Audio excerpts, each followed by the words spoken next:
What if the kids come in? The kids, they're in the cupboard, man. It's They're in the fine. cupboard. As long as you know where they are. Yeah. Yeah. You ever seen the movie where they always break out of the basement and end up? They always get out. That doesn't happen, man, in real life. You would know. Yeah. You would know. Jaden, what did you give Spider-Man No Way Home out of 10 on Letterboxd? Oh, straight into it, eh? Oh, we've already started. I didn't even know we started recording. I gave it a 7 initially off the bat out of the cinema. I was like, yeah, pretty strong. But it quickly dropped down to a 6 for me, and I'm not sure where it's going to end up. I feel like it's going to bounce around that for quite a while until, I don't know, maybe until I even see it again, maybe, or like, but like, it's definitely a conflicting feeling regarding this film. Yeah. I'm asking this question right off the bat because I'm also wanting to sort of, I don't know where I'm at with it either. What did you give it, Fitzy? I don't know, honestly. I didn't see. Oh, 3.5. I think it was 7 out of 10. Yeah, I thought it was a good movie. I have, problems with it and stuff, but yeah, I just think the other two Spidey men and the villains were handled really well. Tom Holland in this film is... One thing I said to Lockie was that the one moment with Andrew Garfield where he, saves Zendaya, his acting in that moment gave me more emotion than Tom Holland did in the entire film. And it feels like there are so many sad moments and so many, emotional moments that felt hollow, kind of that's kind of how I feel with Tom Holland in general. He's a cool teenage Spider-Man, but the emotions just don't deliver in these films. The Aunt May death was, it's hollow, I guess, but I thought it was a fairly fun film. I love the inclusion of the Raimi music for certain moments, and I thought Andrew Garfield was really fantastic. So yeah, I'm really glad you brought up the emotional side of it because that's where I really struggled connecting with the film too. And I don't know what it was. I'm still trying to, and I think it's going to take a rewatch for me to put my finger on it. In all of the moments, I personally, and maybe a rewatch will disprove this, I didn't think it was Tom Holland. I thought he was giving his all, and I really enjoyed him in the movie. Something about it, though, it wasn't connecting with me emotionally. It's exactly like you said, when Aunt May died, I was like, this is cool for the story, but I'm not feeling it, and I feel like I should. It wasn't a bad moment by any means. I was just like, it didn't hit, and I don't know why. Yeah, I think it's also I was just thinking about this.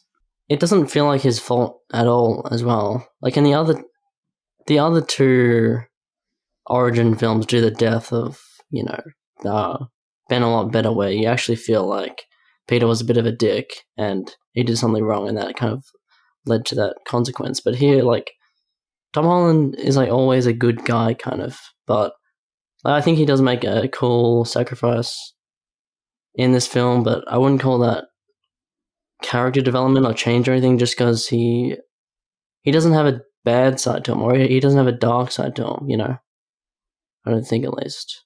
I do disagree. I actually think the film, I think his arc is solid, and it's... Bro, there is no arc. It's a fucking negative arc. He goes backwards as a character. He doesn't go backwards as much. It feels like a negative story arc that he ends up with no one. He ends up in... Oh, totally. Alone. Yeah. No, 100%. It felt like a weird... The movie's ending was a bummer, and it sort of felt weird. It's such a weird place to end it. End a trilogy. Yeah. It's weird. I don't know if I dislike it. I just feel it was just weird. Maybe it's one of those things that'll age better with me. But I don't know. Yeah, it was a weird place to leave it. But I disagree. I think he has an arc. One of my weird gripes with it is that it's the same arc that the other two had, which is fine. And I guess that's the idea, that they all connect, and that's why, they're able to, Andrew and Toby, it resonates with them, the whole great power, great responsibility moment. They're like, yeah, we know, we've been here, we've done that. So the movie acknowledges it, but his arc is when Tom Holland's beating the living shit out of Green Goblin, and he's taking out that is the evil. That is he's taking out his revenge on, he wants to kill this man, and then he stopped and realized that's selfish. He's feeding his revenge, his anger, and he has to ultimately make the selfless sacrifice, which is to make everyone forget him to protect them. Like that's cool. Like I like that. But yeah, I still can't. I can't put my finger on the Aunt May thing. Well, yeah, I think again, it's just it doesn't feel like a consequence of something he's done. Like he trusted the villains, I guess. Because like Aunt May forced it on Peter to to do it. So like then again, like it's her own fault, really.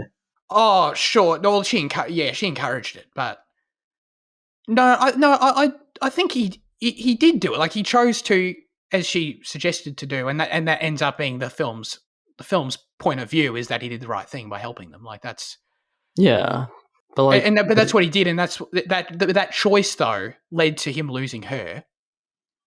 He's pissed off at his choice. He regrets his choice. That's why he wants to kill Green Goblin. But then he sort of comes around, right? Like, but it was a good choice. Like, it was a morally good choice, but it led to her dying, just like it led to him losing Zendaya and Ned at the end. Like, it's Zendaya by and making Ned. that choice. Yeah, losing MJ. Like the choice leads to loss, but it's the selfless choice. That's the dynamic. That's the push and pull of it. I think that's consistent. If it was selfish, that would have been better. Because then, if it was something that was wrong, it would have made more sense. How do you mean?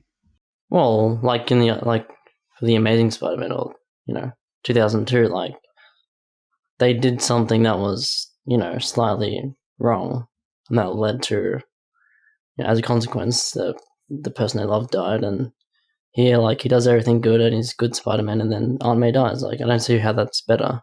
Like he trusted the villains and he did everything good, and then she died as a consequence of what? Like him being good. Yeah, exactly. 100%. That's it. And then that's what he has to deal with is the fact it's the same at the end. He makes the same choice again, where he does the right thing, and as a result, he loses MJ and Ned, right? And that's it's about doing the right thing and having your own priorities in mind, right? Oh, Like okay. I see what you mean. So, doing that heroic thing and losing, the personal value is what you mean. Yeah, exactly. Okay. Because him not helping them and Aunt May living would be the selfish choice from the film's point of view, I think. Right, yeah, okay. The more I think about this, I don't know, I hope I'm making an okay case. I don't mean to make a case in that way, but I actually kind of like the film thematically, like the more it sits with me, I think. It was just in the moment, though, like, how did you guys feel about the actual way in which the multiverse stuff and having, like, Doctor Strange and having his inclusion in the movie, having the magic stuff? It didn't feel super grounded in Spider-Man the way I like, but I don't know if that's just a me thing. The trailers also should have set me up for that, to be fair. I mean, it was silly with Doctor Strange, but, like, the Doctor Strange fight scene and then the villains, the actors played the characters really well. Although I didn't understand why Elektra was totally different and had a different haircut and personality, and they sort of make fun of it, which I like. Yeah, they do there's no acknowledge reason. it. Yeah. Yeah, no, that's fine. I enjoyed Elektra. Otto was fine. Green Goblin was really good, so it was a mix, I guess. I'd actually flip them, personally. I mean, the villains are the star of the show. I mean, like, all the crossover stuff is the star. It's like, that stuff is so entertaining. All the villains and their dynamics and the way they communicate with each other and their respective different Spider-Men from the different universes is just so... The film really hit in that department. Like, that's where, fans want to come and see this movie for that reason, and I think it really succeeded there. But sorry, I'd flip them. I think Doc Ock was excellent. I think Green Goblin was okay. Like I think you're nuts. I'm sorry. Like, Willem Dafoe's great. I love you, Willem Dafoe, but it's just the same thing from the first movie where, like, he goes into crazy mode and it's just over the top to me, and then he goes into poor homeless man mode, and he's sympathetic, but it's just, I don't know, like, it's just sort of cartoonish still. And I don't think it was bad. It was just like I thought seeing Doc Ock develop, like, his arc continues from Spider-Man 2 directly, and seeing him actually go back to the form of him that we liked in Spider-Man 2 prior to having the dumb thing take over his mind, and like that's him at the end of this movie, and seeing way more of that, I thought was really great. But sorry, Jan, you preferred Green Goblin? Yeah, I think he's got much more substance. I think that's in the screen time. I think that's obvious because he just is there more. I don't know. I just enjoy. I just enjoyed Willem Dafoe a lot more than I did Doc Ock. I think he was kind of pointless. I don't like how comedic they kind of made him. I think there's a big issue with forcing these characters into the MCU mold because it did just feel off. I think Andrew Garfield felt off. I think Doc Ock felt off. Oh, okay. I think Sandman. I think a lot of the characters just felt off in taking them from what these are in here. And I think Doc Ock was one of the most. I think he suffered from it the most, alongside Andrew. From a dialogue humor perspective. It just didn't feel like the characters. I know that's it's kind of the point of the whole multiverse and whatever the fuck. Oh no! But yeah. You kind of have this. You build up the trailers. You have this promise of bringing back the characters you love, but then I think it negatively impacted my experience with these characters. Yeah, I disagree with Andrew Garfield though, because he does feel like an evolved version of his character. He's older and he feels, I don't know, more mature or something. Yeah, but that's the thing. They flip between they do have moments where he's kind of that character we know, where he's kind of a bit more brooding, a bit more, melancholic. But then, the next second, he's making jokes and doing stupid faces and shit. And it does partly, it kind of feels like the character, but it doesn't. It feels like Andrew. It doesn't feel like the character. Okay. Did you see more of, not too directly, but more of, I don't know, the guy who plays in Tick Tick Boom in him than actual Peter Parker? Almost, yeah. I can sort of get what you're saying, but I think I actually understand what you're saying. I enjoyed it though, and maybe it just comes down to I'm a big defender of MCU humor personally. I still thought it was funny, but I just don't think it was fitting. Sure. Yeah. Sure. No, that makes sense. Dude, some of the moments are just so hilarious to me, so good. Toby and Andrew's bromance was hilarious. I thought it was brilliant. The whole crack your back scene was so funny. Oh yeah, that was really great. I was bawling. It was terrific. I've got to say it. Shout out to Tobey Maguire. I really liked him in the movie. I really did. And I really like how, the scene where he enters in the portal, how he sort of is he does a weird little goofy, he walks in like he's goofy, yeah. like he does in the movies. But I because it's sort of, for the first time, it actually felt oh, this is his character, not just some weird, it's not weird acting. It's not weird, to me anyway, it's not weird direction. It's just oh, this is just who this Peter Parker is. And I'm he's just goofy. Yeah? But in the movies, in Sam Raimi's films, it never came across that way. It was authentic. It just came across really? Weird filmmaking. Yeah. That was my issue with it. But here it worked for me weirdly, and he has good emotional moments. I liked him a lot. No, I was just saying Green Goblin was he has a better presence than Doc Ock. Doc Ock he was alright. Yeah, he was a bit MCU-ified, I guess, with the humor. Especially him in the box is just pretty average. But Green Goblin in this film, I thought was pretty great. He felt very, Jokerish, which is kind of, I guess, what it was in the original. But yeah, I don't know. I like how he doesn't have the mask in the redesign. He's kind of. I hated that. I didn't hate it. I didn't like it. You didn't like it? I thought it was good. And Elektra, I really liked Elektra for some reason. He was good. Sandman sucks still, but dude, hang on. His motivations feel so weird in this.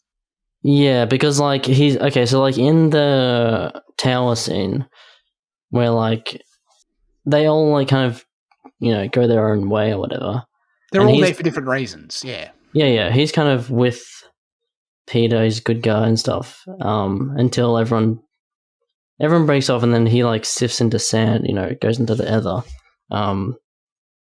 And suddenly his motivations have changed, and he wants to he's helping them, I guess, or he wants to go back, which makes sense. He wants to see his daughter or whatever. Stupid. But he wants Motivation. to. He wants to go back, whereas the others don't.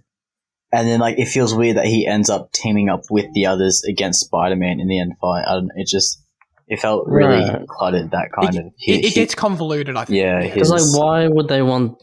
If they have the box and they press the button, do they die? Do they go back and die? Yeah. Yes. Like, why are they? Why are they fighting in the end? I guess. I think it switches at some point. Like it's They might it's want to messy, destroy I the agree. box. I don't know. some of them want to press the box, some of them want to destroy the box, some of them want to take the box. Like it's all like right. Like it's Yeah. Like it lost me a bit. I agree.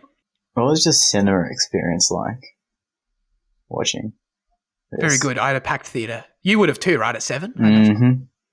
But Yeah. how was the crowd, more specifically? They were good. Yeah. They were good. I had like, I mean, it's kind of cheesy, but like it's the vibe I want when I go to these like Marvel, like big theater movies where, you know, there's people sitting around me and like every time there's a reference, they like whisper it to each other, like, oh, did you get that? But I kind of like, it's kind of corny, but I kind of like it too. Like there was that moment where Jamie Foxx was like, I was hoping Spider-Man to be black, and that was fun. That was very funny. And then like the guy next to me was like, oh, Miles, they're Daisy Miles, and it's like it's sort of no shit, but it's also like, I appreciate you, bro. Like you're a fan, you're here, we're part of this experience. Like it's cool. Like they're creating these comic book films, you know, for the fans. I like that. You see, like, what was yours like? Yeah, I don't have an issue with that. I don't have an issue with like, you know, small passing comments or gasps. But there was this girl behind me, like, and she like one row behind me, and 4 times throughout the film, she genuinely squealed like blood curdling murder pig squeal, like just, and like at the top of her lungs, and just a violent squeal. Happened when Andrew appeared. It happened when Toby appeared. It happened when Toby flashed his suit. Like just like such a small moment. He flashed his suit, and like she squeals, and like I think when Andrew saves MJ, she squealed as well. Like it was. You know, look, you know, a gasp, you know, like, you know, like even like a vocal word, I don't mind, but a full-on squeal sucked ass, and like pretty much right in your ear, and like it just, my god. Now you know what it's like to see a film in the US. Is it really? I get the vibe over there that the Yankees just do that like anywhere, like at anything. Yeah. I get the vibe. I've never been on. Because like even watching Endgame, like, you know, I think where did I watch that? Yeah, I watched it down here, but then I also watched it up in Hoyts in Melbourne Central, you know, the massive one. And like even that crowd was more tamed than her fucking squealing, and like that had much bigger moments. Actually, it's kind of debatable as to big moments, but like, you know, like that crowd was more tamed compared to this. Yeah, actually, this film does feel like Endgame in a lot of ways in that those big moment comparisons. I think. What was your experience like, Fitzy? Going to the theater? I don't know what time you went.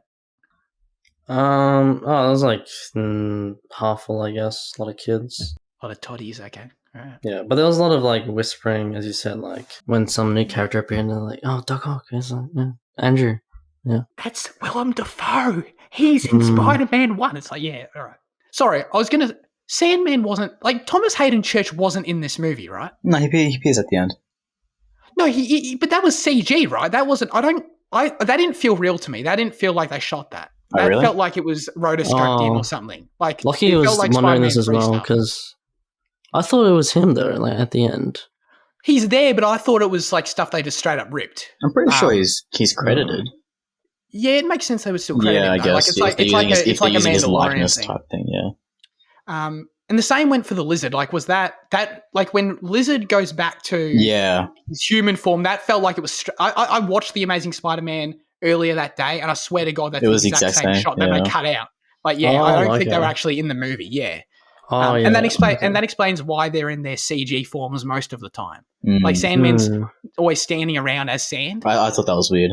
I think that's why though, and I thought Thomas Hayden Church wasn't voicing him. Like it wasn't quite. Oh right, because like when they're in the apartment, he's not himself. He's just standing sand. Exactly. That was never the case. Right. Yeah. That would make sense then, because they would just have him.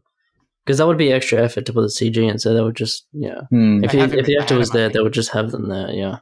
Yeah. Exactly. So that was just a lizard. Yeah. No, yeah. God bless Jamie Foxx, man. He cracked me up. He was great in this movie. I really enjoyed him, dude.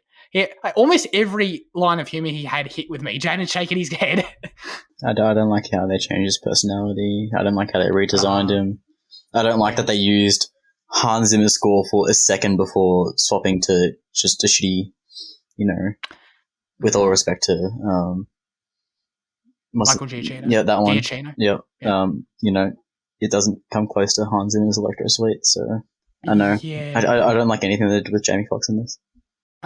Sorry, Fizzy, did you like Jamie Foxx? I should ask that. Oh yeah, I love Jamie Foxx. He was one of the best parts of the movie. I love the redesign. His character was super funny, and yeah, he wasn't some nerd like in Amazing Spider-Man 2. He wasn't some dork. But I like how, obviously, as Jad's saying, the transformation doesn't really make any sense, but they very much still acknowledge that version of the character. Like, they bring up that he used to work at Oscorp multiple times, so it's not like they're trying to ignore it. Yeah. I'm glad you brought up the score, though. Was it, Fizzy, did you mention earlier that, you were hearing bits of previous film scores in there? Yeah, I heard bits of the Raimi, Tobey Maguire. I don't know about Amazing Spider-Man. I didn't really recognize much, except, there was dubstep with Electro, I guess, but yeah. Yeah, no, I didn't either. The Amazing Spider-Man score was not great, so I was never going to recognize that. But I felt like, I don't know, maybe it was just me. Like, I'm glad you I was literally just going to ask if you guys heard it, because I thought I had my ear out for the Raimi theme and I never heard it, but it was there, right? Like, because I actually saw it in the credits that Raimi, that Danny Elfman's main theme was in the movie. I just didn't hear it. So I'm going to need a rewatch for that, I guess. Because is that what I said? What did I say? No, I forgot the name. Danny Elfman. Oh, yeah. Because I thought I was listening for it, but obviously I wasn't listening hard enough because it was there. I was kind of expecting there to be a huge moment where, how that theme starts and it trickles in, and I thought they never really did that, I don't think, but unless I'm deaf. You already mentioned the Andrew Garfield saves Zendaya. That was great. That was really the clever. best moment, to redeem a character 7 years later in this way. That's the best compliment I can give the movie, I think, in how it handles the crossover stuff, is that it doesn't feel like, oh, hey guys, we got the actors back and they're doing their iconic roles. They feel like they are the same characters, and they are, Jane disagrees with Andrew Garfield a little bit, but overall, I think that they actually are consistent with their characters and continue their arcs from movies that were made anywhere between 7 and 20 years ago, which I think is quite impressive. Like, hearing Tobey Maguire somehow still had a relationship with MJ after Spider-Man 3 it was cool. And I already mentioned Doc Ock. I really like how we see him in a weird way. I feel like this movie completes his arc better than Spider-Man 2 does. Mm. And Spider-Man 2 set it up. So I feel like that's sort of a clever duology for that Doc Ock character. Yeah, but we're talking about everything except for Tom Holland, because Tom Holland sucks, Well, he doesn't suck, but he's fine. He's just, there's nothing memorable. I thought he was quite good. I thought he was very good. Yeah. He's fine, but there's nothing, there are all these memorable moments with all these cool characters, and you can, give accolades to them. And Jamie Foxx is great, and Andrew Garfield, that moment with him was great, but in general, Tom Holland is not, yeah. He was fine, but I disagree in the sense that I totally get it, but I think the reason we're focusing on those things is because they're inherently the most exciting things. Inherently, there's Tom Holland could deliver the greatest performance of all time, and I'm still probably going to come in first, talk about those things. I think they just leave his character at a weird point, and that's why it's also hard to talk. I agree with that. To leave his character alone just feels so backwards, and especially these MCU Spider-Man films, they're not strictly Spider-Man. It's Spider-Man and Iron Man, and then Spider-Man and Mysterio, and this one's Spider-Man and Doctor Strange. So then leave Spider-Man and Nick Fury, so then to leave him completely alone just feels like a misstep, and wiping him from the entire universe is such a it has it's ridiculously massive in its implications, and I can't imagine them leaving it like that. They've got to resolve this in Doctor Strange and the Multiverse of Madness or some shit. like I can't imagine having to rebuild everything, to rebuild his role in the Avengers, and like all that stuff, all that important stuff that just got. I don't know. Yeah, it's very interesting. I think it's a very thing. It's very interesting to talk about. I like it a lot. I think it's interesting. Like that's the best word there is to use for it. It's like I didn't see it coming. I just think it's a weird spot to end a trilogy on. Like if this were the middle film, that'd be interesting. I don't know. I don't think they'll undo this. I think this is bold. Like in terms of hopefully they not. know they ended the film on this for a reason. They're not gonna. but then how do you use Spider-Man in the future then? Like how do you use it in the future of your franchise? Everyone knows that Spider-Man exists. Like they all know who everyone knows who Spider-Man is. They just don't know who Peter Parker is, right? Right. So you can build on that in I don't know how, but they can build on that. I think like everyone, like Spider-Man is still an Avenger to everyone on planet Earth, right? Yeah. Yeah. So yeah, but Peter Parker as a whole has been removed. Like no one remember, like not a single person. And that's just yeah. And like how do you start a life like you can't live in the modern world as a nobody, Well, he's got to start fresh, right? Like the Peter Parker that we've come to, like in terms of the relationships that he's built the last 3 movies, like he's got to start fresh. Is he going to meet his Gwen Stacy? You know what I mean? Is he going to? I can't imagine. I can't imagine Marvel tossing Zendaya to the side when she's such a big moneymaker. So like, no, I can't either. That's a good point. It just left me like when the credits hit. I think the best way to like sort of articulate all these emotions I'm feeling is that like when the credits hit, I was like, huh, I was like, I don't think that I thought it was well executed. I'm just sort of curious and don't really know how to feel. I was like, all right, that was. And I guess that's a better place to end it than just he saves the day, yip, hip, hip, hooray, right? Like, so I guess I applaud the movie in that sense, but... I think there's a valid middle ground between, saves the day and then we'll be in the dub that you could end it at. Yeah. That's fair. Wait, I just want to go back to Gwen Stacy for a second, because why is Gwen Stacy... She's so much better than MJ in, like, every iteration, There you go, that's what they're going to do. Yeah. Dude, yeah. Who would you fan cast as Gwen Stacy? Emma Stone. Emma Stone's chemistry with Andrew Garfield, dude. Oh my god. Get out of here. Yeah, it's crazy. And they say, like, my mind would also go to, maybe from here you can build new villains like the MCU version of Norman Osborn. But they say Oscorp doesn't exist in the MCU, which is interesting. I was like, Well, they had the Venom thing at the end. Right? Oh, of course. I can't believe we haven't talked about that yet. Yeah. You should have seen my face in the theater, dude. You should have seen it. I went from Tom Hardy turned up and I went, oh fuck. And then it ends and I'm like, thank Christ. That was so I was like, thank you. That was so clever. I love how Sony went to the effort to troll us from the release of Venom 2 to this movie in that whatever that was, like month or 2 month window, to troll us to make us think Tom Hardy was going to be in the MCU, and then they revert it. Like I thought that was actually kind of clever. Well, so like this kind of. Do you think this will set up for a Marvel Venom, or do you think this will be like an Agent Venom type thing? I've got no idea what Agent Venom is. Agent Venom is part of like like how the Falcon and the Winter Soldier bloke is not Captain America. He's going to be he's going to be US agent. US agent. I think Agent Venom is part of the same like team, and I'm pretty sure it's Flash Thompson in the comic. Oh my god, that's a direction. Yeah. So I wonder if they're going to try it. But he's a good guy. He's a. Yeah, probably. I think it's probably similar to Venom in the way that it's kind of. Yeah. I don't know. Well, but I'm glad you brought that up because I had forgotten. So that's Venom is the direction they're going in the MCU, which is cool. I'm very happy that they're going to do their own thing with it. They don't feel like they have to tie themselves to Tom Hardy. I'm pleased with that personally. So I'm that's another like point where I'm like, well, where's that symbiote going to go? You know what I mean? Where's it? Could go anywhere. It could do anything. Is it going to get into Zendaya? Is Zendaya going to become Venom? Is Ned going to become Venom? Bro, we'll get another Eddie Brock. I can't wait. Oh my god. Topher Grace come back. Eddie Brock. Topher Grace is MC. He got stuck there, yeah. Timothy Chalamet as Venom, as Eddie Brock. Oh, dude. And he does all the scene. Awesome. And he talks to himself, all that. Oh my god. That'd be great. No, but he has to voice the Venom too.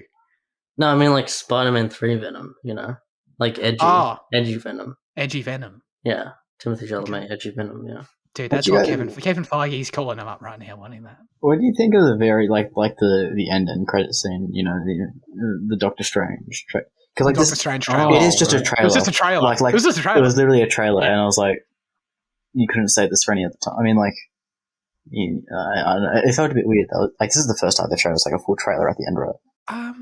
I thought they'd done it one other time, but I can't remember it saying, trust me. Okay. But yes, it did feel unique, yes, in that way, totally.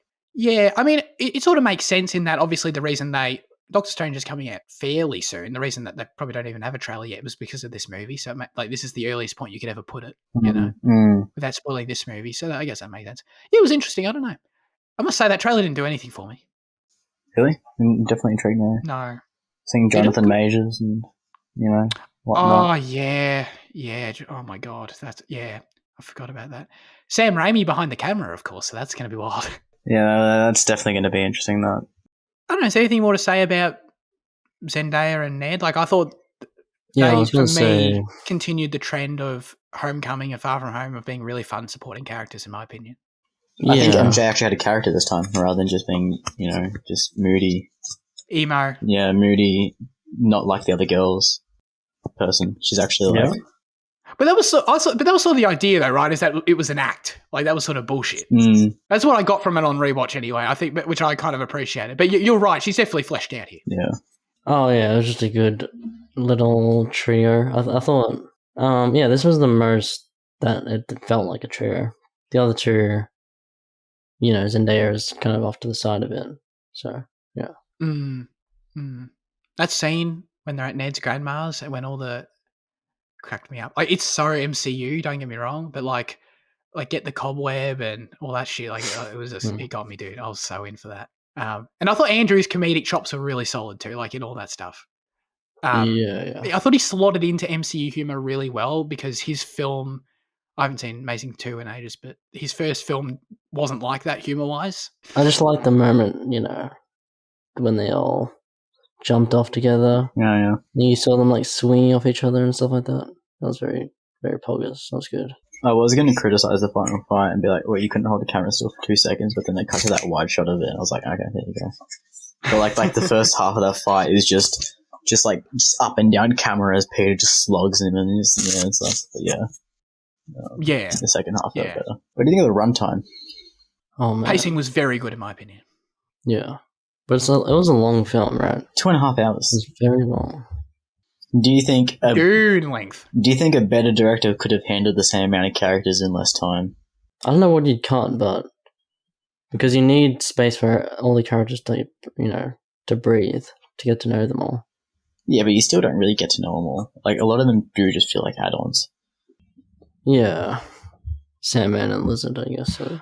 Yeah, I mean, but we don't need to see more of them, right? Like, who needs to see more of the Lizard?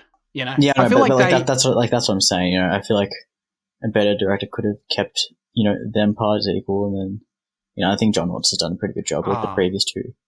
But like when you see the way that the Russo brothers handled their massive roster of characters, and like still keep it contained. I think an approach more like that rather than spending individual time with each one to try and learn about them.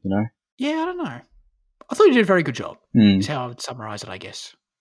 I mean, I do have a problem with the runtime of these new MCU films, which are like well over 2 hours. But like this one does need a bit more time, just because it's a bigger film, and yeah, it's a conclusion, I guess, to a trilogy. So it's an event film, no doubt. Well, how long was Shang-Chi? Is like what, 220 probably?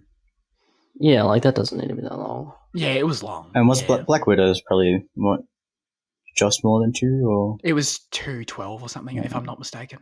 Yeah. You see, 2:12 is like an appropriate time, I'd say, for a film like this. What, for No Way Home? No, I just feel like the Marvel formula. Oh yeah. I feel like stretching it past that kind of. But like Eternals was super long. We don't need to too, be right? Eternals. Mm. No, Eternals was too long. Yeah. Sorry, Jane. Feel free to take us on that journey now. That road journey. All the posters leading up to the release were absolute arse, apart from the one that they really like, that Letterboxd poster that they have now. That was very quality. but all the rest of them 100%. pass. But yes, totally agree. I was actually going to make a Spider-Man poster ranking, but I was like, that's kind of stupid. But like, this one is like probably the strongest one. That I hadn't seen the Letterboxd one until after I'd seen the film last night. I was very impressed with it. I was like, wow, it's a great poster. That was great. And I mean, Tom Holland, like, I don't want to overshadow him. I feel like we keep like remembering he's there and then moving away from him and then remembering he's there. Like, I want to come back around on him because we all know how funny he is. Like the scene, his comedic chops and his chemistry with Toby and Andrew was very good. Like every scene when they're in the same room was great. When they had no idea what the Avengers was, that was great. Are you in a band? You know, that was very funny. He just really delivers emotionally, even if the film itself as a package isn't for me 100% now. So it's this weird. Again, it's just weird. I don't know. He's good comedically, but I don't think emotionally, like anything. Like nothing in these films has like landed with me the way just moments in, you know, the Raimi trilogy or even Amazing Spider-Man has, you know. Sure. Yeah. I think he does land emotionally, but then they just flip-flop between emotions that it doesn't have the full time to settle in. Like you go from the rooftop of the school to like you know where he's like this hyper depressed, you know, Aunt May just died and having a powerful conversation with your, you know, multiverse counterparts, and then you're in the lab just cracking jokes, you know, a minute later.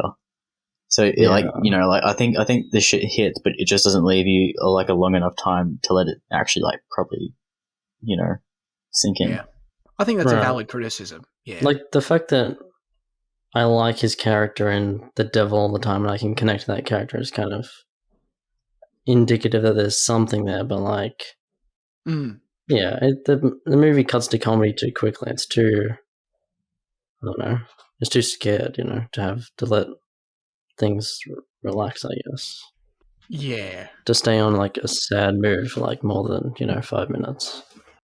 Yeah. I mean that scene up on the school rooftop I thought was very good. And like it's that's the best direct comparison you can make between our viewpoints, Fitzy, is the fact you brought that one up and it didn't really work for you like it really worked for me. So that's the one you can sort of throw out there and see what works for you, you know. I think that's makes sense, especially since you're right, like the humor kicks right in after it. What about Mr. Cox's Daredevil again? I forgot about that because it was so early in the movie and so much else happened in the movie. But yeah, that was cool. Did you ever watch that? Because I never watched the Netflix series. No. And did you, Liam? No? Okay, cool. That was cool. Like as soon as that happened.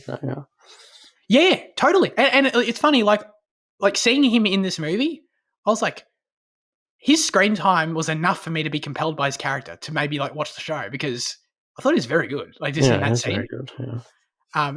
But that was like a really cool moment where like I don't know anything about this guy, but as soon as they cut to him, I'm like, oh, people are gonna love this. Like that's really cool, and it's neat to know that shows in the MCU like for the first time. Like that's never been explicit. We've had this conversation before, but yeah, that was cool. Thanks for bringing that up. But anyway, I did really enjoy the film. Generally, I thought it was a fun film.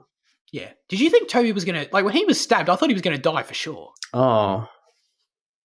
Yeah, that's maybe. He was fine. Yeah, he was all good. He was chill before, he said. Did you like his new suit at the end? Yeah, it's a bit more classic, you know. It's Yeah, I dug it.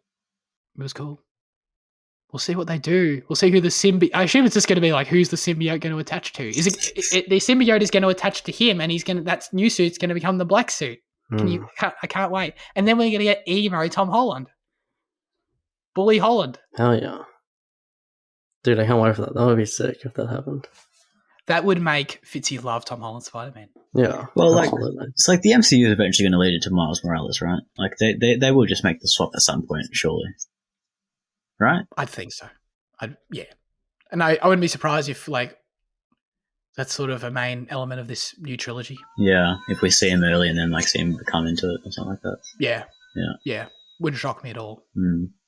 If we see, like, a new Gwen Stacy, a new Miles Morales, that'd be really great. I'm guessing that's what they'll do, I guess. Yeah, exactly. I'm gonna miss my boy Ned, though, you know? Them and their Lego Death Star. I think he'll still be there, probably. Like, he might try and go back to them, right? That's the question. But you can't do that. Yeah, I don't know. We'll see. Well, it'll be like it's. I feel like right now, literally less than 24 hours after seeing the movie, I struggle of thinking of ways they can do that without making this ending feel hollow. But it might be possible. To your point, they've got something really strong and they know it with those three, so it'd be weird to run away from it. Anyway, I'm well and truly done. You guys are? My computer's frozen again, so Oh, perfect timing.